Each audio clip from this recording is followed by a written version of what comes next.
Sir, move to economy now. It's policy. This is my seat. I won't be displaced.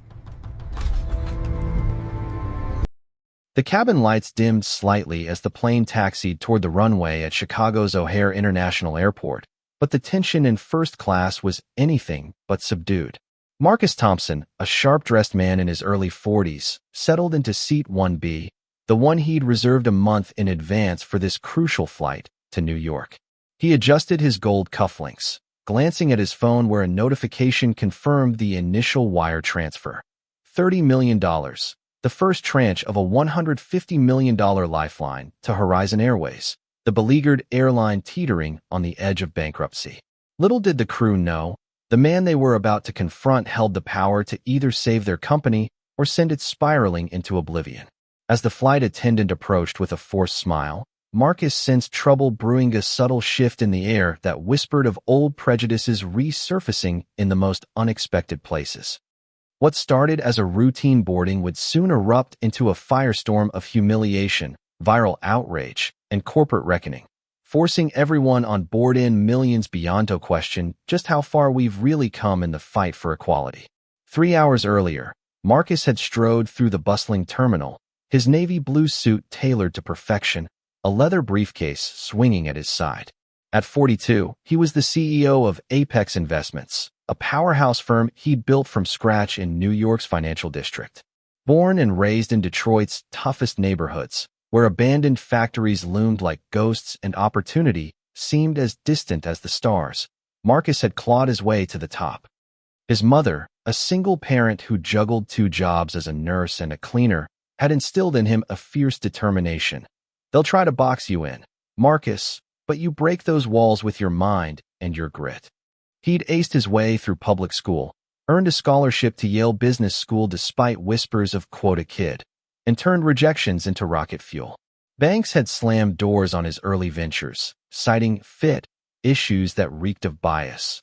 But Marcus persisted, growing Apex into a billion-dollar enterprise that not only generated wealth, but also lifted up communities like the one he'd escaped hiring diverse talent overlooked by the old guard. This deal with Horizon Airways was his crowning achievement. $150 million to restructure the airline, modernize its fleet, and steer it away from collapse. In return, Apex would gain a strategic foothold in the transportation sector.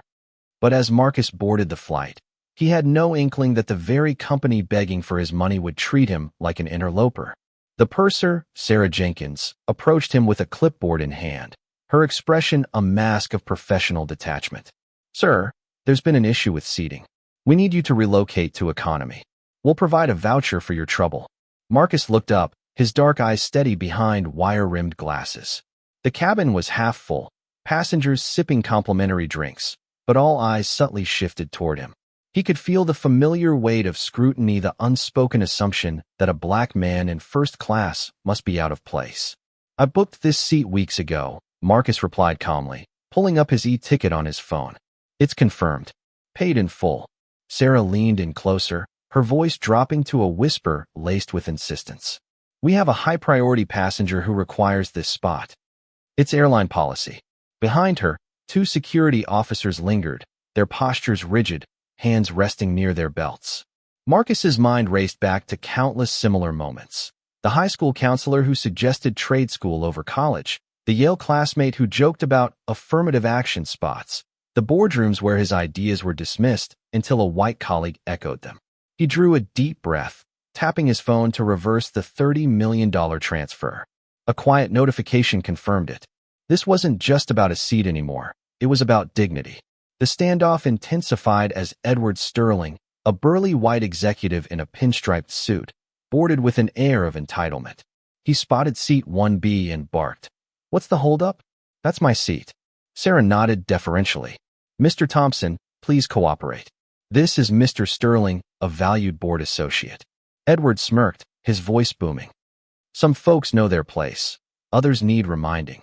Whispers rippled through the cabin. Some passengers averted their eyes. Others pulled out phones to record discreetly. Marcus felt a surge of anger, but he channeled it into resolve. "My place is right here, as per my ticket. If you force this, the world will see exactly what's happening." The security officers stepped forward, one murmuring into a radio. Tension crackled like electricity. Would they drag him out?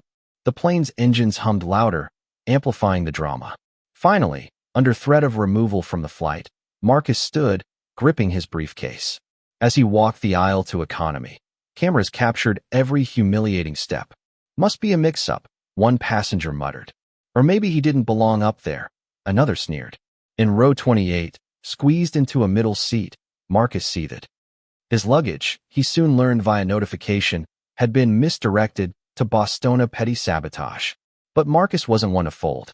He opened his voice recorder app, documenting every detail, timestamps, names, overheard comments. Beside him, a middle-aged woman leaned over. I saw what they did.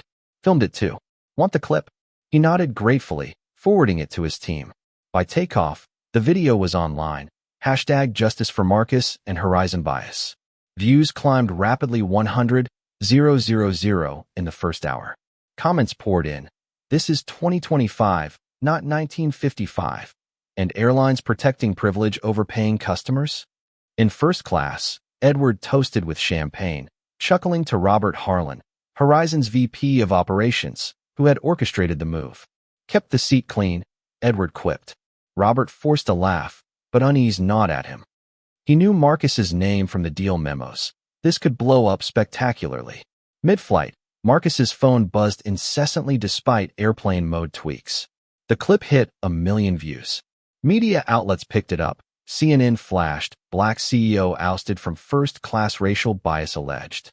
Social media erupted in debate. Some defended the airline as a simple error.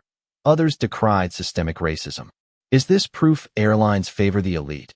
One post asked, sparking heated threads. Marcus texted Elena Ramirez, his COO at Apex, freeze all funds. Prep for war. Her reply, videos everywhere. You're okay. He typed back, better than okay. This ends with change. In first class, Robert's phone lit up with PR alerts. Crisis mode, a text read. He whispered to Edward, if that's the investor, we're screwed. Sweat beaded on his forehead as stocks dipped 2% in after-hours trading. Flashbacks flooded Marcus's mind in the cramped seat. He remembered Detroit winters, huddling in a drafty apartment, his mother reading him stories of civil rights heroes by flashlight during blackouts. They'll push you down, son, but you rise twice as high. At 18, his counselor laughed off Ivy League dreams. Stick to community college. Marcus applied anyway, graduating Yale summa cum laude. Early failure, a small fund that tanked in the 2008 crash taught him resilience. Now, Apex employed 250 people, half from underrepresented groups, proving success could be inclusive. This Horizon deal was meant to expand that legacy, but now it fueled his fight. The plane landed at JFK amid a media frenzy. Passengers deplaned, but Marcus lingered, watching Edward and Robert exit first. In the terminal, whispers followed. That's the guy from the video. A black sedan waited, sent by Horizon's CEO, William Caldwell, in a desperate bid to contain the damage. Mr. Thompson, apologies for the mix-up, the driver said. Marcus climbed in, his identity now public. Viral posts connected the dots. The humiliated passenger is the $150 million savior? Horizon just shot itself in the foot. At headquarters in Manhattan's financial district, security eyed him suspiciously.